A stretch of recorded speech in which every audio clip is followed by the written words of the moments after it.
నమస్తే అండి. ముందుగా ప్రకృతి త్రిబుల్ ఎయిట్ ఛానల్ వారికి నమస్కారం. ఈరోజు మనం ఆధ్యాత్మిక శాస్త్రంలో 3 నేర్చుకున్నాం. ఆత్మ సత్యము, జన్మ పునర్జన్మ సత్యము, కర్మఫల సత్యము నేర్చుకున్నాం. నెక్స్ట్ నుంచి ఇప్పుడు తెలుసుకుందాం అన్నమాట. ముందుగా మీరందరూ కూడా ఈ ప్రకృతి త్రిబుల్ ఎయిట్ ఛానల్ని లైక్ చేయండి, షేర్ చేయండి, సబ్స్క్రైబ్ చేయండి. అలాగని కామెంట్స్ ఏం చేయవసరం లేదు. ఎందుకంటే ఈ ఆధ్యాత్మిక విద్యలో ఎప్పుడు కూడా నో కామెంట్స్, నో జడ్జ్మెంట్స్. అందుకని కామెంట్ ఏం చేయవసరం లేదు. బట్ సబ్స్క్రైబ్ మటుకు చేసుకోండి అన్నమాట. ఓకే అండి, థ్యాంక్ యూ. ఈరోజు మనం ఆధ్యాత్మిక శాస్త్రంలో పురోగమన సత్యము గురించి తెలుసుకుంటున్నాం అన్నమాట. పురోగమన సత్యం అంటే ముందుకు వెళ్ళడం. పురోగమనం అంటే ప్రోగ్రెస్ కదా, అభివృద్ధి. అలా ముందుకు వెళ్తూనే ఉంటాం. ప్రతి జన్మలోనూ కూడా మనకి వచ్చేది పురోగమనమే, అంతేగాని తిరోగమనం అంటూ ఉండదు. అంటే వెనకకి వెళ్ళిపోవడం అంటూ ఉండదు. ఏదో కొన్ని రేర్ కేసెస్లో తప్పించి ఒకసారి మన మానవ జన్మ ఎత్తేమంటే ఇంకెప్పుడు ఇదే జన్మలోనే ముందుకు వెళ్తూ ఉంటాం. కానీ మళ్ళీ వెనక్కి జంతు జన్మలు అలాంటి జన్మల్లోకి వెళ్ళడం అంటూ జరగదన్నమాట.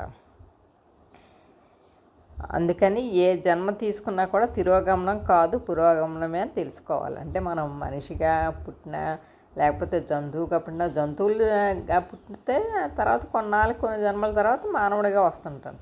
ఆ మానవుల్లోనూ కూడా శైశవాత్మలుగా, బాలాత్మలుగా అవన్నీ ఉన్న తర్వాత ఇంకా అభివృద్ధి చెందుతూ ఉంటాడనమాట. అందుకని ఇందులో తిరోగమనం అంటూ ఏమీ ఉండదన్నమాట. ఈ 4వ ఆధ్యాత్మిక సత్యమే మనకి పురోగమన సత్యం అని చెప్తున్నారు. ఇప్పుడు ఏంటి, నేను పరీక్ష రాశాను అనుకోండి. పరీక్ష రాస్తే నేను పాస్ అవుతానా లేదా అనేసి అనుకుంటాను. నాకు 10 మార్కులు వచ్చాయి అనుకోండి, ఒక 50కి 40 అలా వచ్చాయి అనుకోండి. అబ్బాయి ఏంటి ఇంత కష్టపడ్డా నేను, నాకు 40 వచ్చినాయి ఏంటి అనుకోకూడదు అనమాట. ఎందుకంటే ఆ 40 మార్కులకి రావాల్సిన జ్ఞానం మన దగ్గర ఉంది, అంతే ఉంది. ఇంకా 60 మార్కులు తెచ్చుకోవచ్చు అనమాట. తెచ్చుకోవాలి అనేసి 40 మార్కులైనా వచ్చాయి కదా ఇప్పుడు అనేసి ఆ జ్ఞానం వచ్చింది కదా. సో ఆ జ్ఞానం నేర్చుకోవడానికి మనం ఈ భూమి మీదకి వస్తాము. అందుకే భూమి షేక్స్పియర్ అంటారనమాట, world is the stage, we are all mere actors అనేసి. అంటే ఈ ప్రపంచం అంతా కూడా ఒక నాటక రంగం, మనం అందరం కూడా అందులో పాత్రలు. అలాగే ఈ భూగోళం అన్నది కూడా ఒక స్కూల్లో మనం నేర్చుకోవడానికే వచ్చాము. అందుకని ఎవరు వేసి నాటకం వాళ్ళని వేయవలసిందే, అంతేగాని దానికి వేరుగా వెళ్ళకూడదనమాట. నేను ఎంత కష్టపడి చదివినా నాకు మార్కులు రాలేదు అనుకోకూడదు. మనం కష్టపడి చదివినా 10 మార్కులే వచ్చాయి అంటే 10 మార్కులకి రావాల్సినంత కెపాసిటీ ఉంది. అలాగని చదవడం మానేయకూడదు. మన కష్టం మనం పడాలి. ఇదే ఎగ్జాంపుల్గా తీసుకుని చదవడం మానేశారు అనుకోండి, కానీ నా కర్మ ఇంతే, నా జ్ఞానం ఉంటే వాళ్ళు ముందుకు వెళ్ళలేరనమాట. సో ఇది జస్ట్ ఎగ్జాంపుల్ చెప్పారనమాట. ప్రతి స్టూడెంట్ కూడా అలా చేయవలసి ఉంటుంది అని చెప్పడం కాదనమాట. ఇంకా కష్టపడాలి కాకపోతే ఉన్న దాంతో మనకు సంతృప్తి చెందాలి అన్న విషయం చెప్తున్నారనమాట.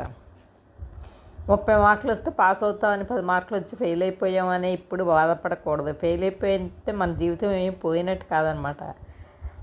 అలాగే ఎక్కువ మార్కులు వస్తే పాస్ అయిపోయినట్టు కాదు. కాకపోతే ముందు నాకేమీ తెలియదు, కానీ ఇప్పుడు 10 మార్కులు వచ్చాయి అంటే 10 మార్కులు తెచ్చుకునేంత జ్ఞానం నాకు ఈ జన్మలో వచ్చింది అని సంతోషపడాలని చెప్తున్నారు. అలాగే ప్రతి ఆత్మ కూడా ప్రతి జన్మలోని పురోగమనమే చెందుతుంది, అంతేగాని తిరోగమనం ఉండదు. జస్ట్ ఇది ఎగ్జాంపుల్కి మాత్రమే చెప్పారనమాట. అలాగే నేర్చుకోకుండా ఎప్పుడూ ఉండకూడదు అనమాట. ఎప్పుడు కూడా నేర్చుకుంటూనే ఉండాలి. ప్రతి జన్మలోనూ కూడా నేర్చుకుంటూ ఉండాలి అని చెప్తున్నారన్నమాట. అదే లైఫ్ అంటే లెర్నింగ్ ఫర్ ఎవర్. ప్రతి విషయంలో కూడా నేర్చుకుంటూ ఉండాలి. అలాగే ఏంటి, సినిమాలు వేస్తే సినిమా హీరో అనుభవం వస్తుంది, విలన్ అనుభవం వస్తుంది. అలాగే ఇంకోటి చేస్తే ఇంకో అనుభవం వస్తుంది. మొత్తం ఏదైనా సరే అనుభవాల కోసమే, ఎక్స్పీరియన్స్ కోసమే మనం నేర్చుకోవాలి. జీవితం అంతా కూడా ఎక్స్పీరియన్స్. మనం ఈ భూమి మీద వచ్చింది మన నాటకాలు మనం వేయడానికి, మనం నేర్చుకోవడానికే వచ్చాము, అంతేగాని ఏమీ కాదు. ఏ ఆత్మ అయినా సరే ఎక్కడైనా ఎప్పుడైనా నేర్చుకోవడం కోసమే వస్తుంది, కానీ తిరోగమనం అంటూ ఉండదు. దీనినే మనం ఏం చెప్తాం, పురోగమన సిద్ధాంతం అని చెప్తాం అన్నమాట.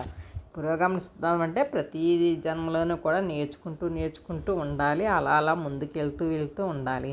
అంతేగాని మన లైఫ్లో ఎప్పుడు ఏదో పోగొట్టుకున్నాను అనేసి మనం ఎప్పుడు అనుకోకూడదు అనమాట. ఇప్పుడు గిల్టీ కాన్షియస్నెస్ ఎప్పుడు ఫీల్ అవ్వకూడదు అనమాట. అంటే అపరాధ భావన అంటారు కదా, నేను తప్పు చేశానేమో అంటే ఏదైనా సరే మనం తప్పు చేసినా కూడా తప్పు చేసుకుంటే మంచిగా ఉన్నాము అన్న పాఠం నేర్చుకోవడానికి వచ్చాము.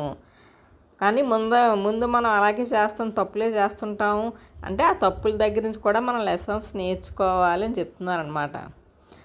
వాళ్ళు నాకన్నా ముందు వెళ్ళిపోతున్నారు, నేను ఇంకా వెనకాల ఉన్నాను, అంతేగాని పెద్ద తేడా ఏమీ లేదు అని సెల్ఫ్ సాటిస్ఫై అవ్వాలి. కానీ అమ్మో వాళ్ళు ముందు వెళ్ళిపోతున్నారు, నేను వెనకైపోతున్నాను, ఇంక నేను జీవితంలో ఏమీ చేయలేనేమో అని మనం ఎప్పుడూ కూడా అనుకోకూడదు. అది పురోగమన సిద్ధాంతం. ప్రతి జన్మలోనూ కూడా అలా కొంచెం నేర్చుకుంటూ ఉండాలి. మనుషులందరూ కూడా, మానవులందరూ కూడా. ఇప్పుడు కొన్ని జన్మలు రాజుగా ఉంటారు, కొన్ని జన్మలు పేదవారిగా ఉంటారు. సో పేదవారు ఎందుకు అవుతారు? అంతకుముందు జన్మలో అతను బాగా అనుభవించాడు. ఇప్పుడు పేదరికం ఎలా ఉందో నేర్చుకోవడానికి ఈ జన్మలో పేదవాడిగా పుడతాడు. అంతేగాని ప్రతీదీ కూడా జీవితం అనుభవమే. అంటే ఎక్కువ, భవం అంటే జరగడం. 10 సార్లు జరగడాన్ని అనుభవాలు అంటారనమాట. సో ఆత్మకి ఎప్పుడూ కూడా విజయమే ఉంటుంది, ఇప్పుడు అపజయం అన్నది ఉండదు. మనకి పాత సినిమాల్లో పాట ఉంటుంది చూడండి, దేవదాస్ సినిమాల పాట, కుడి ఎడమైతే పొరపాటు లేదు అనేసి. కుడి ఎడమైతే పొరపాటు లేదు, ఓడిపోకోయి అంటారు కదా. అంటే ఏంటి, మనకి కుడి ఎడమ అయినా సరే ఒకసారి మంచిగా ఉంటుంది, ఒకసారి చెడ్డగా ఉంటుంది. అయినా కూడా మనం ఎప్పుడూ కూడా జీవితంలో ఓడిపోము. అది మనం గుర్తుంచుకోవాలి. అంటే చూడండి, మన పాత పాటలు ఏంటి, ఏ పాటలైనా కదా పూర్తిగా మన వినాలి. కానీ అందులో కొంచెం మీనింగ్ అన్నది ఎప్పుడు కూడా ఉంటుంది అని చెప్తున్నాను అనమాట. ఇప్పుడు ఫర్ ఎగ్జాంపుల్ మనం ఇంట్లోంచి ఇక్కడికి వచ్చాము, ట్రాఫిక్ బాగా ఉండిపోయింది, రోడ్డు మీదకి వచ్చాము, ఆగిపోయాము. అయ్యో అనవసరంగా ఇంట్లోంచి వచ్చాను, ఆగిపోయినటి అని అనుకోకూడదు. ఆ ట్రాఫిక్ ఆగిపోయిన తర్వాత మనం వెళ్తుంటాం కదా, ఇప్పుడు ఏదో కొంతసేపు లేట్ అయింది, ఆ టైంలో ఇంకేదో చేస్తుంటాం అనమాట. రేపటి కావాల్సింది ఏదో ఇప్పుడే చేసుకుంటాం అనమాట. అలాగా ప్రతిదీ కూడా నేర్చుకోవడానికే ఉంది, అంతేగాని ఏమీ అనుకోవడానికి లేదు అని చెప్తున్నాను అనమాట. అప్పుడు తర్వాత అనుకుంటా, టైం వేస్ట్ అయిపోయింది, నేను ట్రాఫిక్లో ఉండిపోయాను, నా జీవితం బుగ్గైపోయింది, ఒక 5 నిమిషాల ముందుకు వెళ్తే బాగుండు అనుకుంటాం. కాకపోతే అది కరెక్ట్ కాదు. ఆ టైంలో ఎందుకు ఆగిపోవాల్సి వచ్చిందనమాట. ఆ టైంలో మనకి ఏదో పని ఉంటుంది, ఏదో యాక్సిడెంట్ అవ్వాల్సి ఉంటుంది గబగబా వెళ్ళిపోవడం వల్ల. సో మొత్తానికి మనకి ఏది జరిగినా సరే మన మంచికే అన్న సిద్ధాంతం మనం ఉంచుకోవాలి. అదే పురోగమన సిద్ధాంతం అని చెప్తున్నారు అనమాట. ప్రతిదీ మనకు ఉపయోగపడేదే. ప్రతి అనుభవం మనల్ని ముందుకు తీసుకెళ్ళేది అనమాట. ప్రతిదీ కొత్తదనమే, కొత్త రుచే, కొత్త వాసనే. లైఫ్ అంటేనే అది లెర్నింగ్. ప్రతిదీ లెర్నింగే, నేర్చుకుంటూనే ఉండాలి. ప్రతి అవకాశం కూడా వదులుకోకూడదు. ఆత్మకి బోల్డ్ అవకాశాలు వస్తాయి. అవకాశాలన్నీ కూడా మనం ముందుకు ఎదగడానికే ఉన్నాయి, కానీ వెనక్కి వెళ్ళడానికి లేవు అని చెప్పారనమాట. You can never go backwards, you can only forwards. That is meaning my dear friends అని చెప్తున్నారు పత్రికారు. అంటే ఏంటి, ప్రతి జన్మలోని కూడా మనం ముందుకే వెళ్తుంటాము, వెనక్కి ఎప్పుడూ వెళ్ళము. ఆ విషయం మట్టుకు గుర్తుంచుకోవాలి. పురోగమనం ఎంత హాయిగా ఉందో చూసారా? నిజం, పురోగమనం అంటే మనం ముందుకు వెళ్తాం. ఆ ముందుకు వెళ్ళడం అన్నది ఎంత హ్యాపీగా ఉంటుందో, అది ఎప్పుడు సత్యాన్ని తెలుసుకున్నప్పుడే హ్యాపీగా ఉంటుంది. లేకపోతే ఏం చేస్తాం, ఏడుస్తూ ఉంటాం ఎప్పుడు కూడాను. నేను శరీరం అనుకుంటే మనకు అప్పుడప్పుడు ఏడిపోయి వస్తుంది. అప్పుడు మనం ఏమనిపిస్తుంది, నాకు ఒకటే జన్మ ఉంది, ఈ జన్మలోనే నేను అన్నీ చేసేయాలి, ఏంటి ఈ జన్మలో నేను పేదవాడిగా ఉన్నాను అని ఏడుపు. ఇదే కర్మసిద్ధాంతం మనకు పూర్తిగా తెలిసిందనుకోండి, నేను ఎందుకు పేదవాడిగా ఉన్నాను, నేర్చుకోవడానికి వచ్చాను కదా. ఈ పురోగమన సిద్ధాంతం తెలియనప్పుడు అయ్యో నేను ఇంకా వెనక్కి వెళ్ళిపోతున్నాను, ఏంటి నేను ఎలా ఉన్నాను అనుకోండి. కాకపోతే మనకి పురోగమన సిద్ధాంతం ఎప్పుడైతే తెలిసిందో, నేను ఈ రకమైన జీవితం ఎంచుకొని వచ్చాను, నేను నేర్చుకోవడానికే వచ్చాను, ఇది కూడా నేను ఎదగడానికే, నేను పురోగమించడానికే అని ఒక్కొక్క అవగాహన తెలుస్తుంది అనమాట. అంటే నేను ఆత్మను అని తెలుస్తుంది, అలాగే నా కర్మ ప్రకారమే నా జీవితం ఉన్నది అని తెలుస్తుంది. అలాగే ఈ జన్మే కాక ఇంకా జన్మలో ఉన్నాయని తెలుస్తుంది. ప్రతి జన్మ నేర్చుకోవడానికే వచ్చానని తెలుస్తుంది. ప్రతి జన్మ ఏదో కొంత అలా పురోగమిస్తానే ఉంటుంది. అంటే ఏదో కొంత నేర్చుకుంటూనే ఉంటాము, అంతేకాని వెనక్కి వెళ్ళిపోవడం ఉండదు అని తెలుసుకుంటూ ఉంటాం అన్నమాట. ఇదంతా కూడా మనకి పురోగమన సిద్ధాంతం అన్న దాంట్లో ఉంటుంది అన్నమాట. నెక్స్ట్ ఏంటి మనకి యోగ సిద్ధాంతం, అదే యోగ సత్యము, అదే యోగ అవగాహన. సో మొత్తానికి అన్నీ కూడా ఇదని నెక్స్ట్ ఇది యోగ సత్యము.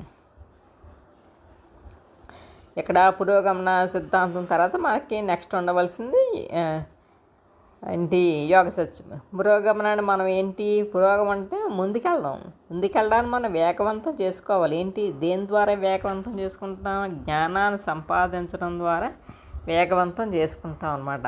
మామూలుగా చెప్పారనుకోండి, ఒక కెమికల్ రియాక్షన్ ఉంటుంది మనకు తెలుసు కదా, A+B అన్నది C+D కావడానికి ముందు 300 రోజులు పడుతుంది అనుకుంటాం. మామూలు చదువుకోవడం ఏ కెమికల్ రియాక్షన్లో ఒక కాటలిస్ట్ వేసామనుకుందాం, 300 రోజుల్లో జరిగేది అప్పుడు 3 రోజుల్లోనే జరుగుతుంది. అంటే ఏంటి? క్యాటలిస్ట్ యొక్క ఆగమనం వలన అది ఒక రియాక్షన్ వేగవంతం అవుతుంది. అంటే ఏంటి? ఇక్కడ మూడో వ్యక్తి చేరడం వల్ల, అంటే ఇక్కడ వ్యక్తి అంటే వ్యక్తిని కాదు, మూడోది రావడం వల్ల అన్నమాట. ఇప్పుడు A+B ఉన్నదనుకోండి, దానికి ఇంకో C కూడా యాడ్ అవుతుంది అన్నమాట. అలాంటిది ఒకటి 300 రోజుల్లో అయిపోయి దాన్ని 3 రోజుల్లో చేసాం అనుకోండి. అలాంటప్పుడు కావాలి అనుకుంటే మటుకు ఆ క్యాటలిస్ట్ అంటే ఉత్ప్రేరకం అంటారు. క్యాటలిస్ట్ని తెలుగులో ఉత్ప్రేరకం అంటారు. సో అలాంటి దాన్ని యాడ్ చేసుకుంటే ఏదైనా సరే బేగా అయిపోతుంది. ఇప్పుడు ఫర్ ఎగ్జాంపుల్ సంగీతం నేర్చుకోవాలనుకుంటున్నాం, నా సంగీతం వచ్చు, నేను నేర్పితే ఈ సంగీత అధ్యాయం వేగవంతం అవుతుంది. అంటే ఏంటి? సంగీతం వచ్చిన వాళ్ళ దగ్గర మనం సంగీతం నేర్చుకుంటే వేగవంతం అవుతుంది. లేకపోతే టీవీ చూస్తూ నేర్చుకుంటాం, రేడియో చూస్తూ నేర్చుకుంటాం, రేడియోలో పాటలు వింటూ నేర్చుకుంటాను, టేప్ రికార్డ్ పెట్టుకుని నేర్చుకుంటాను, నాకు ఎవరో ఏ గురువు అక్కర్లేదు, నా అంతటి నేనే నేర్చుకుంటాను అంటే ఏంటి? అలా సాధన చేస్తే నేర్చుకోవచ్చు, కాకపోతే చాలా టైం పడుతుంది. ఏదైనా సరే సాధన చేస్తే మటుకు టైం పడుతుంది. అలా కాకుండా మనం ఒక గురువుని పెట్టుకొని ఆ గురువు దగ్గర మనం సాధన చేస్తూ ఉంటే మటుకు అది ఇంకా బేగా నేర్చుకుంటాము. గురువు అన్నవాడు ఇక్కడ క్యాటలిస్ట్ అన్నమాట. మనం నేర్చుకోవడం అలాంటప్పుడే వేగం అవుతుంది. అంటే క్యాటలిస్ట్ లాగంటే ఉత్ప్రేరకం లాగా మనం అంటే మధ్యని ఒక కనెక్షన్ అన్నమాట.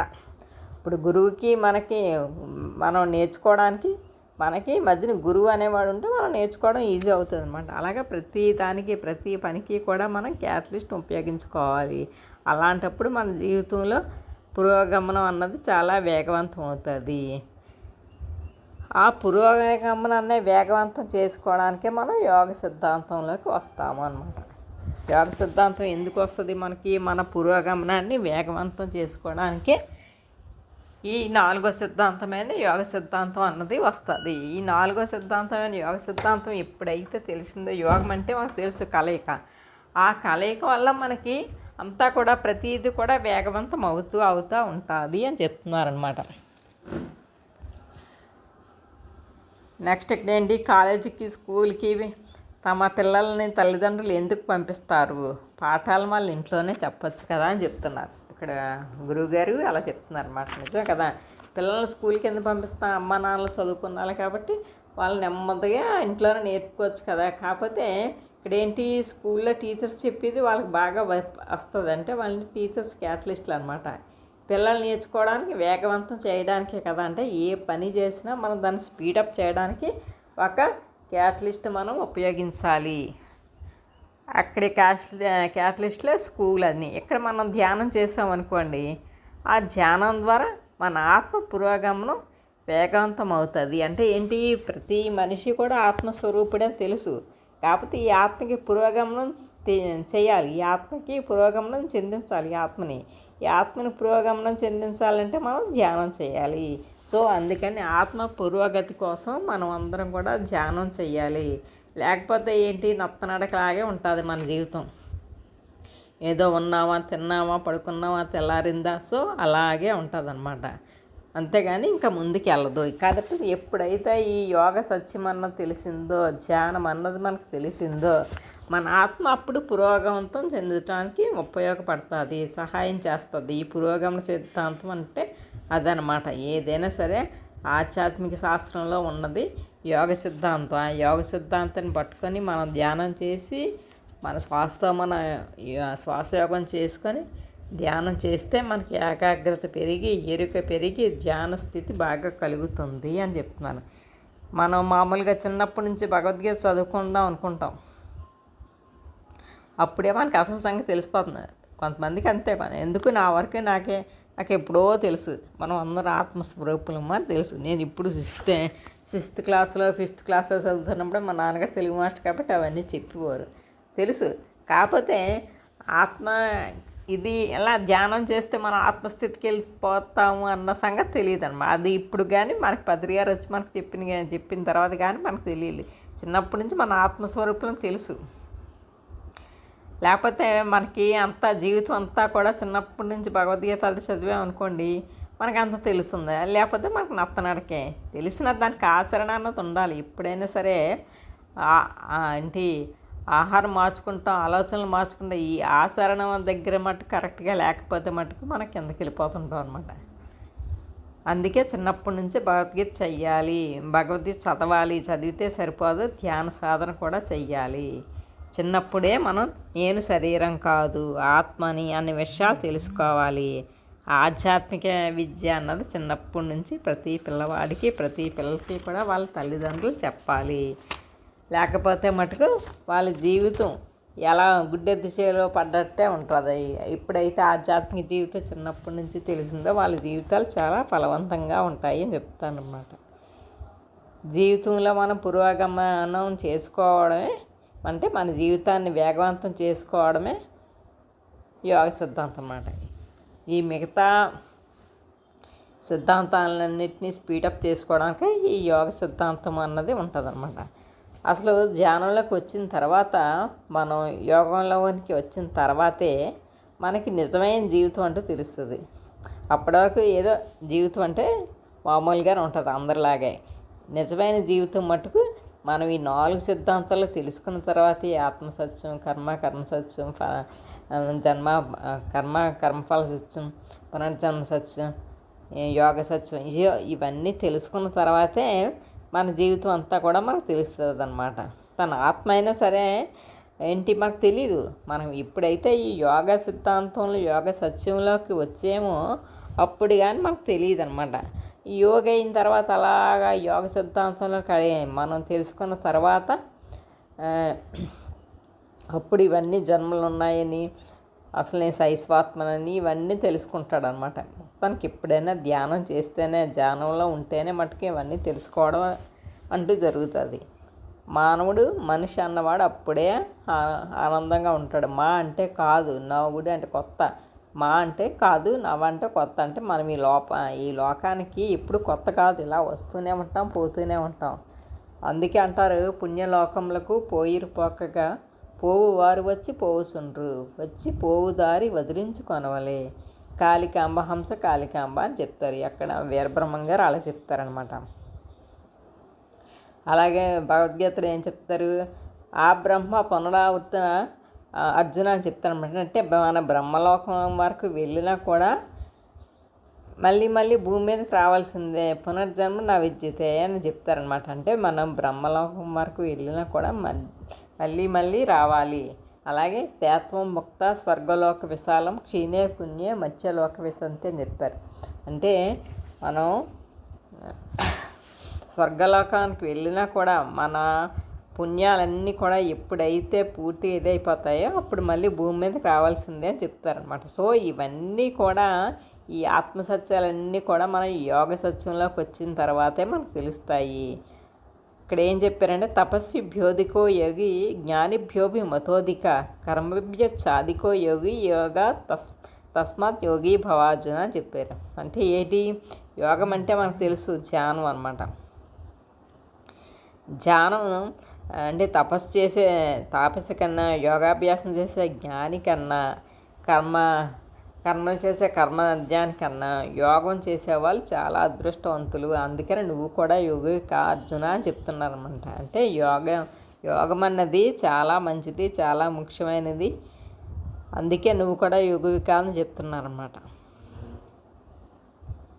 ధ్యానానికి పూర్వం మన జీవితం ఎప్పుడూ కూడా నత్తనడకలా నడుస్తుంది అన్నమాట.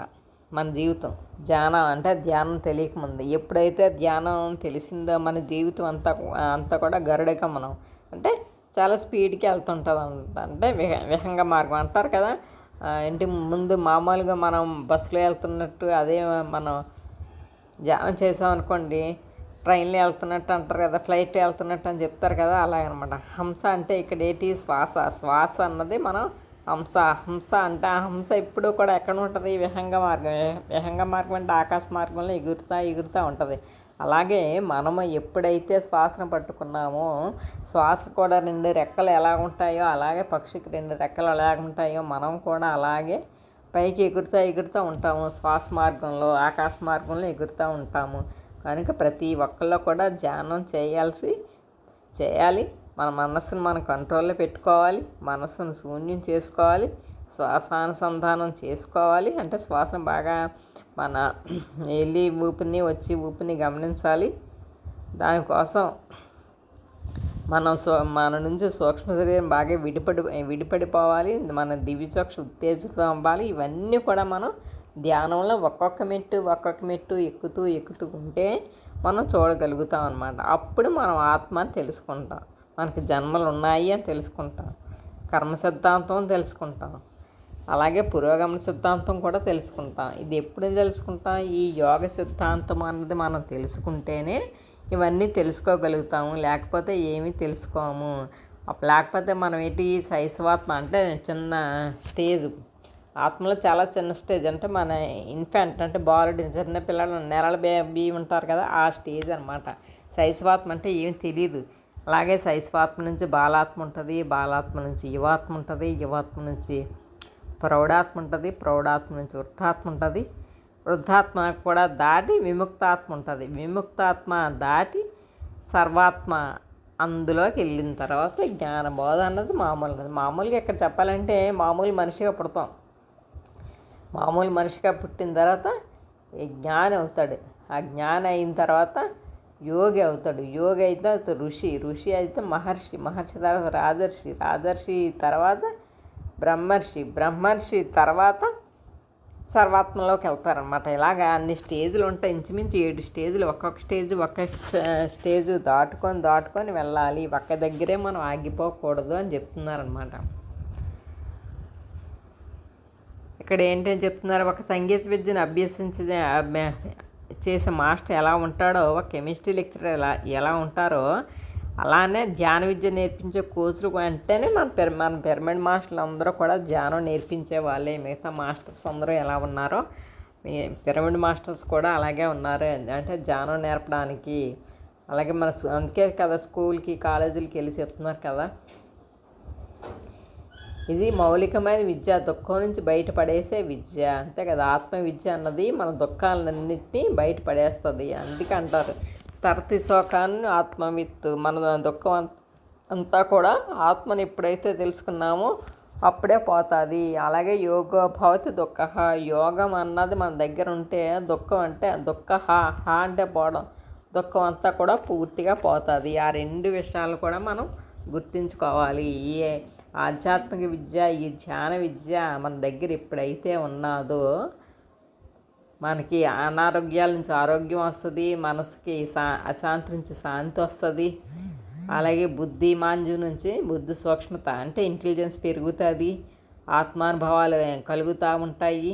మన కుటుంబం అంతా కూడా వసుదైక కుటుంబాన్ని స్థాపన చేసే విద్య. వసుదైక కుటుంబం అంటే ఇక్కడ ఏంటంటారు, గ్లోబల్ అని చెప్తారు కదా, గ్లోబల్ వరల్డ్ అంటారు కదా, అది తయారవడానికి సిద్ధంగా ఉంటుంది. సో ఇవన్నీ కూడా ఆత్మని ఎప్పుడైతే తెలుసుకున్నామో అప్పుడు అవుతా ఉంటాయి. అంటే మనందరం ఈ పిరమిడ్ స్పిరిచువల్ సొసైటీ అన్నది అన్ని మతాలకి, జాతులకి, కులాలు, తెగలు అన్నీ కలిపి ఒకే గొడి కిందకి వచ్చేయడానికి ఈ పిరమిడ్ స్పిరిచువల్ సొసైటీ ఉంది. ఇది ఆధ్యాత్మిక శాస్త్రాన్ని బాగా బోధిస్తుంది అని చెప్తున్నారనమాట. అలాగే భగవద్గీతలో ఇంకో శ్లోకం ఉంటుంది, సర్వధర్మాన్ పరిత్యజ్య మామేకం శరణం రజ అహం త్వాం సర్వపాపేభ్యో మోక్షయిస్వామి మా శుచః అని ఉంటుంది అనమాట. ఇక్కడ మామ్ అంటే ఏంటంటే తన్ను తాను అనే కానీ కృష్ణుడిని కాదంటే మనల్ని మనం తెలుసుకోవాలి ఎప్పుడూను. ఏదో కృష్ణ పరమాత్మని చెప్పినట్టు చెప్పారు, కానీ మనం కూడా ఆ కృష్ణ పరమాత్మ స్టేజ్కి వెళ్ళాలి, మనల్ని మనం తెలుసుకోవాలి, మన ఆత్మస్వరూపాన్ని మనం తెలుసుకోవాలి అని చెప్తున్నారనమాట. నెక్స్ట్ ఏంటి, అనేక సత్యం అనమాట. నెక్స్ట్ది అనేక లాస్ట్ ఆరో సిద్ధాంతం అనేక సిద్ధాంతం. ఇక్కడ ఏంటి, అనేక సిద్ధాంతం అయినప్పుడు ఒక యోగ అయినప్పుడు అంటే మనం ధ్యానం నేర్చుకుని ఒక యోగ అయిన తర్వాత ఆత్మ సిద్ధాంతం తెలుసుకుంటాం, అలాగే పునర్జన్మ సిద్ధాంతం తెలుసుకుంటాం, కర్మ సిద్ధాంతం తెలుసుకుంటాం, పురోగమన సిద్ధాంతం తెలుసుకుంటాం. అవన్నీ తెలిసిన తర్వాత దుఃఖరాహిత్యం అన్నది కలుగుతుంది. అంటే దుఃఖాలన్నీ పూర్తిగా పోతాయి అన్నమాట. దుఃఖాలన్నీ పూర్తిగా పోయిన తర్వాత అనేక సిద్ధాంతం గురించి తెలుసుకుంటాము. అంటే ఇక్కడ అనేక సిద్ధాంతం అంటే ఇది ఏంటంటే వర్ధమాన మహావీరుడు చెప్పిన ప్రబోధాల్లో ఈ మాట ఉంటుంది అనమాట. అనేకం అనేసి ఉంటుంది అనమాట. అనేక అంటే ఇక్కడ ఎన్నో లోకాలు ఉన్నాయి అని చెప్పడం అన్నమాట. ఈ సృష్టిలో అంటారు, పత్రిక చెప్తారు కదా, కోట్ల లోకాలు ఉన్నాయి. మనకు తెలిసిన 14 భువన లోకాలు అని చెప్తారు. భూలోక, భౌర్లోక, సౌరలోక, మహర్లోక, జనలోక, తపోలోక, సత్యలోక, కిందనేమొచ్చి అతల, వితల, సుతల, రసాతల, తలాతల, పాతాల. సో ఇవే ఉన్నాయి అనుకుంటాం, కానీ ఇలా సృష్టిలో అనేక లోకాలు ఉన్నాయి, ఎన్నో లోకాలు ఉన్నాయి, ఎన్నో గెలాక్సీలు ఉన్నాయి, ఎన్నో సూర్యమండలాలు ఉన్నాయి, ఒక్కొక్క సూర్యమండలాల్లో ఎన్నో గ్రహాలు ఉన్నాయి. అంటే ఎన్నో లెక్కలు మనం అనుకుంటాం, ఒకటే సూర్యుడు ఉన్నాడు అనేసి మనం అనుకుంటాం, కాకపోతే ఎన్నో సూర్యులు ఉంటారు. చూడండి, మనకి సేత్ బాలకృష్ణ గారు దాంట్లో చెప్తారు కదా, అల్షియాన్ అగ్ని అని చెప్తారు కదా, అలాగా అన్ని రకాల సూర్యులు చాలా ఉంటాయి. ఒకటేంటి, ఇన్ఫినిటీ అంటే అనంతంలో ఉన్నాయి. అనేక అంటే ఇన్ఫినిటీ అనే అర్థం అనమాట. అనంతం. ఈ అనంతం గురించి మనం తెలుసుకోవాలి. మన సృష్టిలో ఏ పనులు చేయొచ్చు అంటే ఏదైనా చేయొచ్చు. అనేక ఆటలు ఉంటాయి, అనేక పాటలు ఉంటాయి, ఇంకా నేర్చుకోవడానికి చాలా ఉంటుంది. ఎవ్రీథింగ్ ఈజ్ ఇన్ఫినిట్ అంటే ప్రతీదీ కూడా అనంతమే. అన్నీ నేర్చుకోవడానికి ప్రతీదీ ఉన్నది. ఎంతమందికైనా మనం హాని చేయొచ్చు, అది ఇన్ఫినిటీ. అంటే ఏదైనా సరే మన ఇష్టం బట్టి ఏదైనా చేసుకోవచ్చు, ఏదైనా ఎంతైనా చేయవచ్చు, ఎంతమందినైనా ఆత్మజ్ఞానులుగా మనం చేయొచ్చు. అది కూడా ఇన్ఫినిటీ. అంటే ఎందుకు లోకాలు ఉన్నాయి, మనుషులు పుడుతుంటారు, చస్తుంటారు, ప్రతి జన్మలోనూ నేర్చుకుంటూనే ఉంటాము. అలాగే ప్రతి జన్మలోనే మనం నేర్పుతానే ఉంటాం అన్నమాట. ఒకసారి ఇక్కడ ఏంటైందంట, దేవతలంతా కలిసి వాళ్ళ బాడీలతో హాస్టల్ బాడీలతోనే అంటే సూక్ష్మ శరీరాల నుంచి కారణ శరీరాలని విడదీసి శివుని దగ్గరికి వెళ్ళారంట. ఆయన తన మహాకారణ శరీరంతో ధ్యానం చేస్తున్నారంట. వీళ్ళందరూ వెళ్ళి ఆయన ముందు కూర్చున్నారట. కాసేపటికి ఆ పరమేశ్వరుడు కళ్ళు తెరిచి, ఏంటయ్యా అందరూ కలిసి వచ్చారు అంటే, స్వామి మేమెంతో కష్టపడి మా యొక్క సూక్ష్మ శరీరాల నుంచి విడిపడి మిమ్మల్ని మీ దగ్గరికి వస్తుంటాము, మేము వస్తున్నాం కదా, మీరే అల్టిమేట్ కదా అని మేము అనుకుంటున్నాము, మరి మీరెందుకు ధ్యానం చేస్తున్నారని అడిగారంట. అప్పుడు ఆ దేవతలు అన్నారంట, మీకు నాకు ఎంత తేడా ఉందో నాకు నా పైలోకాలకి కూడా అంతే తేడా ఉంది. నాకు ఎంతోమంది ఉన్నారు, పైన అనేక లోకాలు ఉన్నాయి అని చెప్పారంట. సో అలాగంటే ఏంటంటే ఇక్కడ ప్రతిదీ కూడా నేర్చుకోవడం, మనకన్నా ఎవరు ఎక్కువ కాదు, ఎవరు తక్కువ కాదు, ప్రతి ఒక్కరు సమానమే. అలాగే జీవితం అంతా కూడా నేర్చుకుంటూనే ఉండాలి, అనేకం ఉన్నాయి నేర్చుకోవడానికి అనేసి చెప్పారనమాట. ఎప్పుడూ కూడా ఇక్కడ అంటారు కదా, తాటిని తన్నేవాడు ఉంటే తల తన్నేవాడు ఇంకోటి అంటాడు అనేసి, అలాగే మనం ప్రతీది కూడా అలా నేర్చుకుంటూనే ఉండాలి. అదంతా ఎప్పుడు తెలుస్తుంది, ఈ అనేక సిద్ధాంతంలోకి వెళ్ళిన తర్వాత తెలుస్తుంది అనమాట. అప్పుడు నిజంగా మనం అహం బ్రహ్మస్మి సైసాత్మ అన్నది సంపూర్ణంగా పూర్ణాత్మ అయిపోద్ది. అంటే మనం ఎప్పుడైతే సైసాత్మలుగా ఉన్నామో ధ్యాన సాధన ద్వారా ఇవన్నీ నేర్చుకొని వెళ్తే అప్పుడు మనం పూర్ణాత్మ స్టేజ్కి వస్తాము. ఇక్కడ మళ్ళీ భగవద్గీతలో శ్లోకం చెప్పారు, ఆ బ్రహ్మ భవనాల్లోక పునరావృత్తి నోర్జున మాము పేర్తి కౌంతేయ పునర్జన్మ నా విద్యతే అని చెప్పారనమాట. అంటే ఏంటి, ఇక్కడ అనేక అనేక సిద్ధాంతాలు ఉన్నా కూడా మనం ప్రాక్టికల్గా నేర్చుకోవాలి, అవన్నీ తెలుసుకోవాలి. తెలుసుకున్న తర్వాత ఇంకా మనకి పునర్జన్మ అనేటటువంటిది ఉండదు. లేకపోతే ఈ లోపల పునర్జన్మ గురించి మనకి అలా తెలియనంతసేపు ఇలా వస్తూనే ఉంటాము. ఈ లోకాలన్నీ దాటి మనము బ్రహ్మలోకం వరకు వెళ్ళిన తర్వాత, అప్పుడు సత్యలోకంలో కూడా వెళ్ళిన తర్వాత ఇంకెప్పుడు మనకి వెనక్కి తిరిగి రావాల్సిన పని ఉండదు. అప్పుడు పునర్జన్మ అంటూ ఉండదు అని అన్నాడు. కనుక యోగి కానివాడు యోగి కావాలి, యోగి అయినవాడు యోగీశ్వరుడు అవ్వాలి.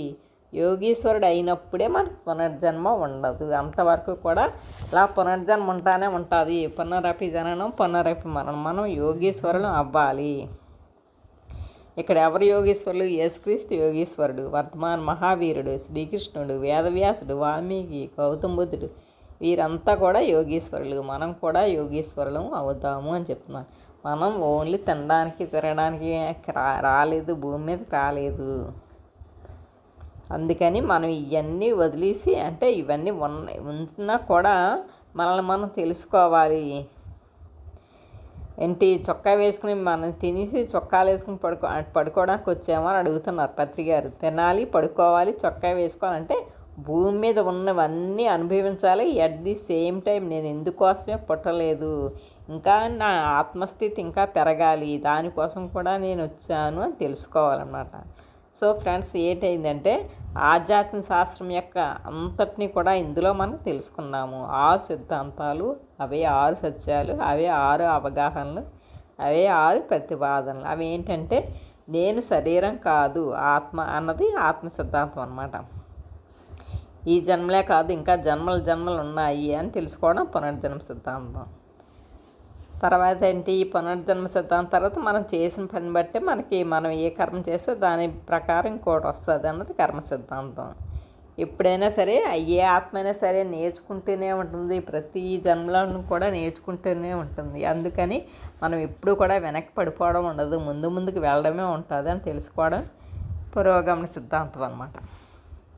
తర్వాత పురోగమన సిద్ధాంతం తర్వాత యోగ సిద్ధాంతం అంటే ఏంటి, ఎన్నో జన్మలు ఉన్నాయి, ఎన్నో జన్మల్లో కూడా నేను ధ్యాన ప్రచారం చేశాను, జ్ఞానబోధ చేస్తున్నాము. సో ఇదంతా ఈ ఆత్మల గురించే చెప్తున్నాము, ఈ యోగం చెప్తున్నాము, అందరికీ ధ్యానం చెప్తున్నాము, ఊరూరా తిరుగుతున్నాము అని తెలుసుకోవడం అంతా కూడా యోగ సిద్ధాంతం. ఈ యోగ సిద్ధాంతం అయిపోయిన తర్వాత ఈ భూలోకం ఒకటే కాదు, ఇంకా లోకాలు ఉన్నాయి, ఎన్నో కోట్ల లోకాలు ఉన్నాయి, గెలాక్సీలు ఉన్నాయి. ప్రతి గెలాక్సీలోనే నేను పుట్టడం అంటూ జరుగుతుంది. సో ఇవన్నీ తెలుసుకోవడం అనేక సిద్ధాంతం అన్నమాట. సో మొట్టమొదటిగా ధ్యానం అవుతాడు, ధ్యానం అయిన తర్వాత యోగి అవుతాడు, యోగి అయిన తర్వాత ఋషి తర్వాత రాజర్షి. ఎప్పుడు రాజర్షి అయిన తర్వాత నాళ్ళకి ఆ సాధన ఫలించిన తర్వాత బ్రహ్మర్షి అన్నది అవుతాడు అని చెప్తున్నారనమాట. యోగి అయినప్పుడు ఏం చదువుతుంది, దుఃఖం నుంచి పూర్తిగా బయటకు వచ్చేస్తాం అనమాట. ఋషి అయినప్పుడు ఏంటవుతుందంటే మన థర్డ్ ఐ ఓపెన్ అయిపోద్ది. రాజర్షి అయినప్పుడు ఏంటి, మన జన్మలన్నీ మనం చూసుకుంటాం, పునర్జన్మ చూసుకుంటాం. బ్రహ్మర్షి అయినప్పుడు ఏంటి, అనేక సిద్ధాంతంలో వసిస్తాం. అంటే ఈ సృష్టి యొక్క రహస్యాలన్నీ తెలుసుకున్న తర్వాత సృష్టి అంతా ఒకటే, ఆ చెట్టు నాది, పుట్ట నాది, అన్నీ మందే అనేసి నేను తెలుసుకుంటాను అనమాట. యోగీశ్వరుడి నుంచి మనం యోగీశ్వరుడు అవ్వాలన్నమాట. యోగి నుంచి తర్వాత జ్ఞాని, యోగి, ఋషి, రాజర్షి, బ్రహ్మర్షి ఇలాగ అన్నీ కూడా మనం నేర్చుకుంటూ ఉండాలి అని చెప్తున్నారు అనమాట. సో ఫ్రెండ్స్, మనందరం కూడా ధ్యానం చేయాలి. ధ్యానం చేసి ప్రతి ఒక్కొక్క స్టేజ్ ఎక్కుతూ ఉండాలి అని చెప్తున్నారు. మొత్తానికి ఇదంతా కూడా ఈ ఆధ్యాత్మిక శాస్త్రం అనమాట. ఆధ్యాత్మిక శాస్త్రం అంటే ఆత్మశాస్త్రం. ఈ ఆత్మ కన్నా ముందు ఉన్న శాస్త్రం అనమాట. శాస్త్రం అంటే సైన్స్ అనుకోండి. శ్వాసని అస్త్రంగా ఉపయోగించుకోవడం, లాహిర్ మహాశైలి అయితే అదే అన్నారు, శ్వాసని అస్త్రంగా ఉపయోగించుకోవడమే శాస్త్రం అని చెప్పారు ఆయన. సో ఏ రకంగా చూసినా సరే మన ఊపిరిని మనం గమనిస్తూ మన ధ్యాన స్థితిలోకి వెళ్ళిన తర్వాత ఇవన్నీ కూడా తెలుసుకున్న తర్వాత ఒక్కొక్కటి మనకు జరుగుతూ ఉంటాయన్నమాట. ఓకే అండి, థ్యాంక్ యూ వెరీ మచ్. ఈరోజుతో ఆధ్యాత్మిక శాస్త్రం అంతా కంప్లీట్ అయిపోయింది. ఈసారి ఇంకో బుక్తో కలుద్దాం. ఓకే అండి, థ్యాంక్ యూ వెరీ మచ్.